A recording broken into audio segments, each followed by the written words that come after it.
राजाने अखेरचा श्वास जगदंबे जगदंबे नामस्करण करत सोडला. राजांचं निधन रायगडावर झालं. ही बातमी दक्षिण पर्यंत औरंगजेबाच्या दरबारात गेली. औरंगजेब आपल्या दरबारामध्ये बसला होता. त्याचा एक सरदार सांगत गेला, हुजूर हुजूर खुश खबर आहे, दख्खन का शिवाजी का इंतकाल हो गया. आता त्याला वाटलं हुजूर खुश होणार, कारण छत्रपती शिवाजी महाराज हे सर्वात त्याचे मोठे दुश्मन होते. तरी ही बातमी त्याच्या कानावर पोहोचताच त्याने आपल्या स्वतःच्या सिंहासनाची गादी सोडली, जमिनीवर आला. अरे जमिनीवर गुडघे टेकवले. गुडघे कोणासाठी टेकवले? तर राजे छत्रपती शिवाजी राजांसाठी.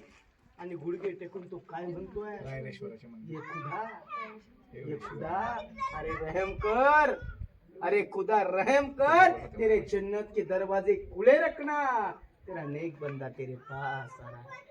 म्हणजे राजांसाठी दुआ करणारे दुश्मन होते. हा इतिहास महाराष्ट्राच्या मातीचा, हा इतिहास आपल्या छत्रपती शिवरायांचा.